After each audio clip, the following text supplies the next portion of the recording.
Hi, ഞാൻ പെട്ടെന്ന് വന്നിട്ട് നിങ്ങളടുത്ത് എനിക്ക് എൻ്റെ അസുഖങ്ങളൊക്കെ മാറി ഞാൻ കടന്നു പോയ ഒരു സിറ്റുവേഷൻസ്, എനിക്കുണ്ടായ കുറച്ച് ഫിസിക്കലി മെൻ്റലി ഞാൻ അണഞ്ഞു പോയ സിറ്റുവേഷൻസ്, അപ്പോൾ അതൊക്കെ ഒന്ന് കമ്മ്യൂണിക്കേറ്റ് ചെയ്തിട്ട് എൻ്റെ ഒരു ഹീലിംഗ് ജേണി പറയാമെന്നുള്ള രീതിയിലാണ്. എൻ്റെ ബാക്ക് പെയിനെ കുറിച്ചും സൈനസൈറ്റിസിനെ കുറിച്ചിട്ടും എനിക്കുണ്ടായ ബ്രീത്ത് ഇഷ്യൂസ്, ഈവൻ നമ്മൾ ട്രീറ്റ്മെൻറ്റ് എടുക്കുമ്പോൾ പോലും കേസ് ഹിസ്റ്ററി അവരാദ്യം ചോദിക്കുമല്ലോ, അതുപോലെ ബിഫോർ എന്തായിരുന്നു എൻ്റെ അവസ്ഥ, എനിക്ക് എന്തൊക്കെ ഹാപ്പൻ ചെയ്തു എന്ന് കമ്മ്യൂണിക്കേറ്റ് ചെയ്തിട്ട് നെക്സ്റ്റ് ഒരു ഹീലിംഗ് ജേണി പറയാമെന്നാണ് ഞാൻ വിചാരിച്ചത്. അതുകൊണ്ടാണ് ഇതൊരു 3 വീഡിയോ ആയിട്ട് ഞാൻ പോസ്റ്റ് ചെയ്യുന്നത്. Okay, when I was 16 I had my appendicitis surgery. അത് ഭയങ്കര കോംപ്ലിക്കേറ്റഡ് ആയിരുന്നു. അധികം മാസങ്ങൾ ബെഡ് റെസ്റ്റ് വേണ്ടി വന്നു, ഫുൾ സ്റ്റോപ്പ്. പിന്നെ ജസ്റ്റ് 20ലേക്ക് എൻ്റർ ചെയ്ത സമയത്ത് ഡിഗ്രി 3rd സെമിസ്റ്ററാണ്, അല്ല ഡിഗ്രി 5th സെമിസ്റ്റർ ആയിരുന്നു. ഒക്കെ പഠിക്കേണ്ട കാര്യങ്ങളൊക്കെ പഠിച്ചുകൊണ്ടിരിക്കുമ്പോൾ എനിക്ക് ഇങ്ങനെ ഇരുന്ന് എഴുതാൻ പറ്റുന്നില്ല, അത് ജസ്റ്റ് ഒന്ന് ബെൻഡ് ചെയ്യാൻ പറ്റുന്നില്ല. സ്കാൻ ചെയ്ത് MRI ഒക്കെ എടുത്ത് ഞാൻ കണ്ടുപിടിച്ചു എൻ്റെ ഡിസ്ക് പോയി. ഡിസ്ക് പ്രൊലാപ്സ്ഡായി.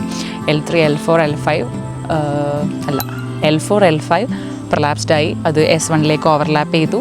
സോ എനിക്ക് ബെൻഡ് ചെയ്യാൻ പറ്റില്ല, ബെഡ് റെസ്റ്റ് വേണമെന്ന് പറഞ്ഞു. ഞാൻ 3 മാസം ബെഡ് റെസ്റ്റ് ആയിരുന്നു. ഡോക്ടർ പറഞ്ഞതിൻ്റെ ഒരു ട്യൂസ്ഡേ ആയിരുന്നു. എനിക്ക് എനിക്ക് തേഴ്സ്ഡേ കോളേജ് ടൂർ പോകണം. ഞാൻ +1 ടൂർ പോയിട്ടില്ല, 10th ടൂറും എനിക്ക് എൻ്റെ എല്ലാ ഫ്രണ്ട്സിനും വരാൻ പറ്റിയിട്ടില്ല. അപ്പം ഡിഗ്രിയുടെ ടൂർ വാസ് ഞാൻ ഇങ്ങനെ വെയിറ്റിംഗ് ചെയ്ത സാധനമായിരുന്നു.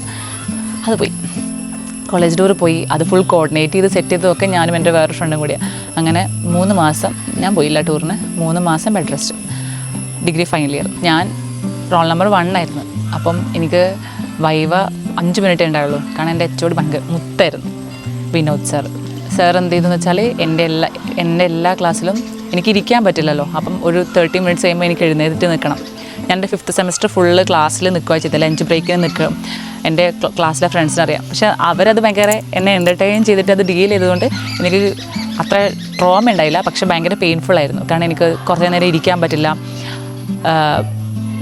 ഇരിക്കുമ്പം വേദന വരും. അപ്പോൾ ഞാൻ അങ്ങനെയൊക്കെ സർവൈവ് ചെയ്തിട്ടാണ് കോളേജ് മാനേജ് ചെയ്തത്. നല്ല കൊതുകുണ്ട്. പിന്നെ അപ്പോൾ എനിക്ക് എൻ്റെ HOD ഭയങ്കര മുത്തായിരുന്നു. അപ്പം സാർ എന്തെന്ന് വെച്ചാൽ ഞാൻ പോകുന്ന എല്ലാ ക്ലാസ്സിലും റോസ്റ്റർ വെച്ചു, വേറെ താങ്ങിയില്ലേ. അപ്പോൾ എനിക്ക് whenever I want എനിക്ക് ഈ റോസ്റ്റർ ഉപയോഗിക്കാം, അങ്ങനെ എക്സാം എഴുതാം. അപ്പോൾ ഞാൻ നിന്നിട്ടാണ് ഓൾമോസ്റ്റ് എൻ്റെ എക്സാംസ് കംപ്ലീറ്റ് ചെയ്തത്. It was okay, full stop. എല്ലാവർക്കും അറിയാം, my bank coaching at Kollam ICD was a big shit in my life. നേരാവണ്ണം ഭക്ഷണം കഴിക്കാൻ പോലും പറ്റുന്നൊരു സാഹചര്യമായിരുന്നില്ല. Heavy pain, starving, constipation, financially exhausted, mentally പാളി. അപ്പം ഇതൊക്കെ ഭയങ്കരമായിട്ട് സഫർ ചെയ്തിട്ടാണ്. പിന്നെ betrayal from my girl friends, അങ്ങനെ വളരെ സന്തോഷമുള്ളൊരു ജീവിതം കഴിഞ്ഞിട്ട് ഞാൻ അവിടെ നിന്ന് ജീവനം കൊണ്ട് ഓടുകയും ചെയ്തു. അത് കഴിഞ്ഞിട്ട് കോഴിക്കോട് ബാങ്ക് കോച്ചിങ് ഭയങ്കര നല്ലതായിരുന്നു. എൻ്റെ അടിപൊളിയായ ഫ്രണ്ട്സായിരുന്നു. അവർ ഭയങ്കര ഹോൾഡ് ചെയ്ത്, ഈവൺ എനിക്ക് പെയിനുള്ള സമയത്തും എനിക്ക് ഹോട്ട് ബാഗ് വരാനും. ഞാൻ അവിടെ നിന്നാണ് അഞ്ജുനി ഷഹലനൊക്കെ കണ്ടത്. അപ്പം അത് എനിക്ക് ഭയങ്കര നല്ലതായിരുന്നു, എനിക്കത്ര ഡിഫിക്കൽട്ട് ആയിരുന്നില്ല. അത് കഴിഞ്ഞിട്ട് അവിടെ ഞാൻ പഠിച്ചുകൊണ്ടിരിക്കുമ്പം എൻ്റെ കോളേജിലെ one of my friends suggest ചെയ്തു, കോഴിക്കോട് ഒരു ആയുർവേദ ട്രീറ്റ്മെൻറ്റ് ഉണ്ട്, അപ്പം നിങ്ങൾക്ക് പോയി നോക്കാം, നീ വേണമെങ്കിൽ ട്രീറ്റ്മെൻറ്റ് എടുത്തു. അവളുടെ ഫാദറിന് മാറിയതാണ്. ഞാനവിടെ 1.5 months ഓഫ് ട്രീറ്റ്മെൻറ്റ് എടുത്തു. അതിലെനിക്കുണ്ടായൊരു ഗുണം 1.2 lakhs ലൂസ് ആൻഡ് 0 റിസൾട്ട്. നല്ലതായിരുന്നു. ഫ്രം ദെൻ ഓൺവേർഡ്സ് ഞാൻ ഒരുപാട് ഡോക്ടേഴ്സിനെ കണ്ടു, ആയുർവേദ, അലോപ്പതി, ഫിസിയോതെറാപ്പി. ഇതൊക്കെ 2019 ശേഷമാണ്, കോവിഡിനൊക്കെ മുന്നേ. കുറേ ആൾക്കാരെ വിസിറ്റ് ചെയ്തു. അതിൽ മെനി ഓഫ് ദം ഇൻസൾട്ടഡ്. കുറേ ആൾക്കാർ എന്നെ ട്രോമറ്റൈസ്ഡ് ആക്കി, കുറേ ആൾക്കാർ എൻ്റെ ആ സിറ്റുവേഷൻ വേഴ്സൺ ചെയ്തു. എന്തായാലും എൻ്റെ ബാക്ക് പെയിനും എൻ്റെ എല്ലാ വേദനകളും നന്നായിട്ട് കൂടി. കുറേ ഞാൻ ബെഡ് റെസ്റ്റായി. നല്ലൊരു സമയമായിരുന്നു. എന്തായാലും എനിക്കിപ്പോഴും ഓർമ്മയുണ്ട്, ഒരു കൊച്ചിയിലെ ഒരു ഫിസിയോതെറാപ്പി ഡോക്ടർ ഉണ്ടായിരുന്നു. ഭയങ്കര വെൽ നോൺ ആണ്. മൂപ്പരടുത്ത് കുറേ ആൾക്കാർ പോലുണ്ട്. എല്ലാവർക്കും അറിയുന്ന ഒരു സ്പേസാണ്. ഞാൻ സൈക്കിളിലായിരുന്നു അപ്പോൾ ട്രാവൽ ചെയ്തുകൊണ്ടിരുന്നത്. ഇത് ഒരുപാട് നാളായിട്ട് നമ്മൾ ഈ വേദന കൊണ്ട് നടക്കുമ്പം നമുക്ക് ഭയങ്കര നോർമലാവും. അതായത് എൻ്റെ വിചാരം എല്ലാവരും ഇങ്ങനെയൊക്കെ തന്നെ ആയിരിക്കും. പിന്നെ ഞാനും ഈ വേദനയുടെ കൂടെ ജീവിച്ചു തുടങ്ങി. അപ്പം എനിക്ക് എൻ്റെ ഒരു ബേസിക്കായ കുറേ കാര്യങ്ങൾ ചെയ്യാൻ ഞാൻ കോപ്പപ്പായിട്ടാണ് ജീവിക്കുന്നത്. I am okay with pain, അങ്ങനെയായി. അപ്പോൾ പുള്ളി എൻ്റെ അടുത്ത് പറഞ്ഞു, നിനക്കൊരു കുഴപ്പമില്ല, ഇങ്ങനൊരു കുഴപ്പം ഐശ്വര്യക്ക് ഉണ്ടായിരുന്നെങ്കിൽ ഐശ്വര്യക്ക് സൈക്കിൾ ഓടിക്കാൻ പറ്റില്ല എന്ന് പറഞ്ഞു. അപ്പം ഞാൻ ഈ മനുഷ്യന് ഇതൊക്കെ താങ്ങി പിടിച്ച് നടുവും കൂടി ഇങ്ങനെ പിടിച്ചിട്ട് സൈക്കിൾ ഓടിക്കുകയാണ്. എന്നിട്ട് പറയാണ് ഒരാൾ ഒരു പുലർച്ചെ എണീറ്റ് വന്നിട്ട് പറയാണ് നിങ്ങൾക്കൊരു വേദനയുള്ളത്. എനിക്ക് ഭയങ്കര ഹേർട്ടായിപ്പോയി. നമ്മൾ ഇത്രയും വേദന കഷ്ടപ്പെട്ട് സഹിച്ചിട്ട് ജീവിച്ചു നോക്കുമ്പോൾ അയാൾ ഒരു ഭയങ്കര ഈസിയായി വന്നിട്ട് എനിക്ക് അതിൽ നിന്നൊക്കെ ഇതായി വരാൻ വേണ്ടി കുറേ സമയം എടുത്തു. ഐശ്വര്യ മെൻ്റലി ഭയങ്കര ഇതായി പോയതുകൊണ്ടാണ് ഐശ്വര്യക്ക് ഇത്രയും പെയിൻ എന്നൊക്കെ പറഞ്ഞത്. ഭയങ്കര ഈസി ആയിട്ട് മൂപ്പര് പറഞ്ഞിട്ട് പോയി. ഞാൻ അപ്പം തന്നെ അതിൻ്റെ നെക്സ്റ്റ് ഡേ പോയിട്ട് MRI എടുത്തിട്ട് മൂപ്പർക്ക് അയച്ചു കൊടുത്തു. അവിടെ നിന്ന് ഞാൻ വരുന്നതെന്ന് വെച്ചാൽ ഈ ഇവരുടെ ഫിസിയോതെറാപ്പിയുടെ ഒരു സാധനമുണ്ട്. ഞാൻ എല്ലാ ഫിസിയോതെറാപ്പിസ്റ്റിനും പറയുന്നില്ല, ഞാൻ ഒരുപാട് ഫിസിയോതെറാപ്പി വേറെയും ചെയ്തിട്ടുണ്ട്. കുറേ കാലങ്ങളായിട്ട് ഞാനൊരു 20, എനിക്കിപ്പോൾ 28 വയസ്സായി. ഈ ഇത്രയും നാൾ ഞാൻ ട്രീറ്റ്മെൻറ്റ് എടുത്തിട്ടുണ്ട്. ഞാൻ എൻ്റെ എക്സ്പീരിയൻസ് ആണ് പറയുന്നത്. അപ്പോൾ എനിക്ക് നല്ല ഫിസിയോതെറാപ്പി ഉണ്ടായതുകൊണ്ട്. പക്ഷേ ഇവരെന്തെന്ന് വെച്ചാൽ മുട്ടുകൊണ്ടുള്ളൊരു പരിപാടി ഉണ്ടായിരുന്നു.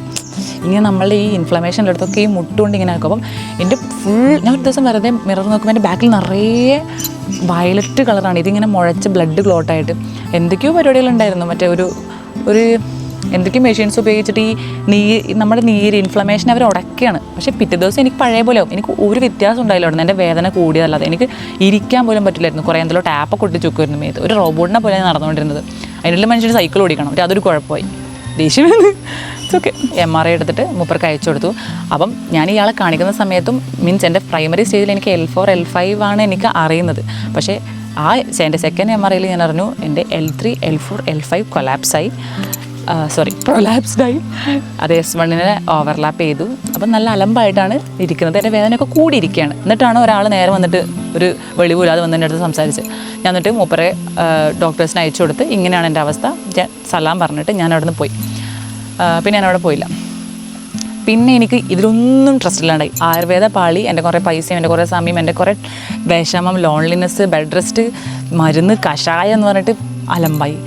പിന്നെ അതിൻ്റെ ഇടയിൽ നാട്ടിൽ കോവിഡിൻ്റെ ടൈമിൽ എൻ്റെ സിസ്റ്ററിൻ്റെ ഒരു 2020 സെപ്റ്റംബർ ഫസ്റ്റ് വീക്ക് ബർത്ത്ഡേ ടൈമിൽ എന്നെ നാട്ടിലൊരു വൈദ്യുതി വന്ന് ട്രീറ്റ് ചെയ്തു. മൂപ്പര് എന്ത് ചെയ്തെന്ന് വെച്ചാൽ മൂപ്പരെ അടുത്ത് 5 ദിവസം ഞാൻ അങ്ങോട്ട് പോയി ട്രീറ്റ് ചെയ്തു. മീൻസ് പോവും. അപ്പോൾ മൂപ്പര് ഈ ബാക്കിൽ മൂപ്പർക്ക് MRI ഒന്നും വേണ്ട, ഫുൾ അല്ലാതെ ഇങ്ങനെ തൊട്ടാൽ മനസ്സിലാവുമെന്നാണ് പറഞ്ഞത്.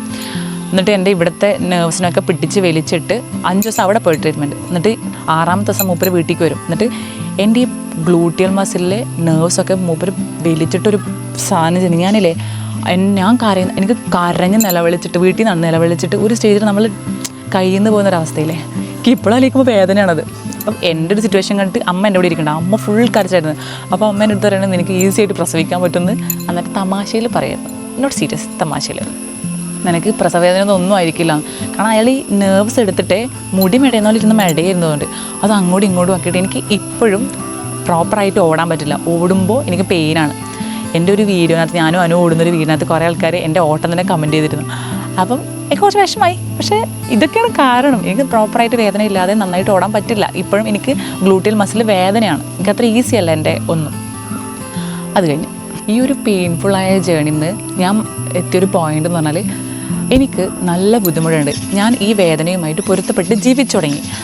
അപ്പം ഞാൻ ഇരിക്കുന്നത് ഇതെല്ലാവർക്കും ഉണ്ടാകാം, ഇത് നോർമലാവാം. കാരണം എനിക്ക് എൻ്റെ ഫീൽ ചെയ്യുന്നത് എൻ്റെ ഈ എല്ലാ സ്ഥലവും വേദനയാണ്. ഒരാളെന്നെ കോളേജിൽ നിന്നൊക്കെ എല്ലാവരും ഫ്രണ്ട്സ് വെറുതെ ഇങ്ങനെ വിളിക്കില്ലേ, അപ്പോഴൊക്കെ എനിക്ക് ഭയങ്കര വേദനയാണ്. അപ്പോൾ ഞാൻ അയ്യോ എന്ന് പറഞ്ഞു കഴിഞ്ഞാൽ അവർ പറയും എന്തിനാ ഇത്ര ഓവറാക്കുന്നതെന്ന്.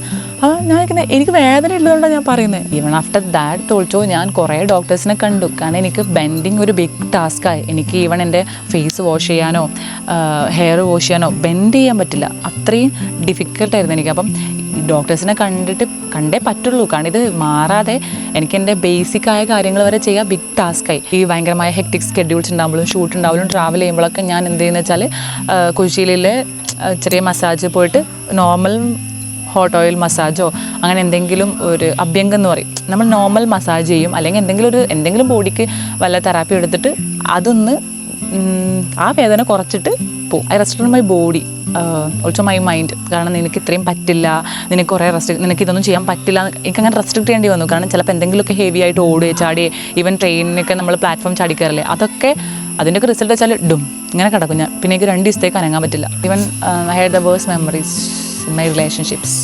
എന്താ വെച്ചാൽ അവരെൻ്റെ കൺസീവ് ചെയ്യാൻ പറ്റുമോ, അങ്ങനെ കൺസീവിങ് എബിലിറ്റീനെ പറ്റി ക്വസ്റ്റ്യൻ ചെയ്തിട്ടൊക്കെ സംസാരം ഉണ്ടായിരുന്നു. കാരണം കൺസീവ് ചെയ്യലാണല്ലോ പെർഫെക്റ്റ് വുമൺ, ഒരു കംപ്ലീറ്റ് ആവണമെങ്കിൽ ഞാൻ പ്രസവിക്കണം, അങ്ങനെ ഒരു സ്റ്റേജിലൊക്കെ ഉണ്ടായിരുന്നു.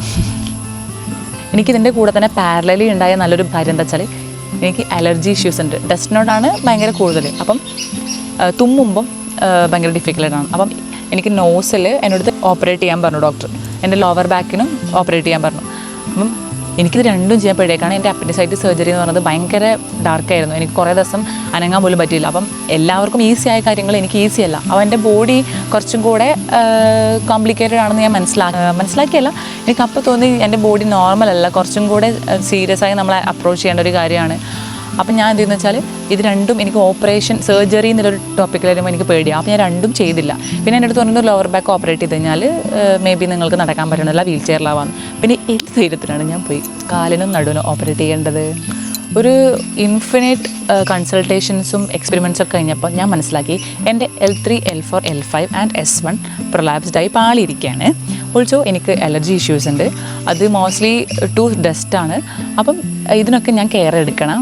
Also I have fibromyalgia. Fibromyalgia പറഞ്ഞാൽ നമ്മളെ ബോഡിയിലെ ഈച്ച് ആൻഡ് എവറി സെല്ലും പെയിൻഫുൾ ആയിരിക്കും. This is how it feels. അത് നമുക്ക് ഭയങ്കര ഡിഫിക്കൽട്ടായിരിക്കും. നമുക്ക് തൊടുമ്പോൾ വേദന, ഓരോ സ്ഥലവും തൊടുമ്പോൾ വേദന ആയിരിക്കും. അപ്പം ഞാൻ മനസ്സിലാക്കി എനിക്ക് അതാണ് പ്രശ്നം. ഇപ്പോൾ പറയുകയാണെങ്കിൽ നമ്മളെ ഭയങ്കര ഇങ്ങനെ പിടിച്ചു കഴിഞ്ഞാൽ we dive into pain of ocean. ഞാൻ അതാണ് അതിനെ കണ്ടുപിടിച്ചത്. ഞാൻ അതിന് കൊടുത്തൊരു ഡെഫിനിഷൻ അത്. അപ്പം ഇനിയിപ്പോൾ നിങ്ങൾക്ക് ഭയങ്കര ഡൗട്ടാണെങ്കിൽ പ്ലീസ് ഗൂഗിൾ ഇറ്റ്. ഫൈബ്രോമയാൾജിയ എനിക്ക് പറഞ്ഞു തരുമ്പോൾ ഭയങ്കര ബുദ്ധിമുട്ടാണ്. എനിക്ക് ഫുൾ ബോഡി ഇൻഫ്ലമേഷൻ ഉണ്ടായിരുന്നു. എൻ്റെ സ്കാൽപ്പ് അപ്പോൾ എനിക്ക് ഭയങ്കര ഈസി ആയിട്ട് മസാജ് ചെയ്യാൻ പറ്റില്ല. സ്കാൽപ്പ് തൊടുമ്പോൾ തന്നെ പെയിനാണ്. പിന്നെ എൻ്റെ ഈ നെക്ക് റീജിയൻ, പിന്നെ ഫേസ് ഇവിടെ ഇതൊക്കെ പണ്ടോട്ടേ ഉണ്ട് കേട്ടോ. ഇവിടെയൊക്കെ എനിക്ക് വേദന എൻ്റെ ഒരു 8, 9, 10 തൊട്ടൊക്കെ ഉണ്ട്. കാരണം എപ്പോഴും ടോൺസിലൈറ്റിസ് വരുമായിരുന്നു. അപ്പോഴൊക്കെ കാണിക്കുമ്പോൾ ഡോക്ടർ ഇവിടെ തൊടുമ്പോഴൊക്കെ എനിക്ക് വേദനയാണ്. അപ്പം തൈറോയിഡ് ആണെന്നൊക്കെ കുറേ ഡൗട്ടായിരുന്നു. എപ്പോഴും തൈറോയിഡ് ടെസ്റ്റ് ചെയ്യും. തൈറോയിഡ് ഇല്ല എനിക്ക്.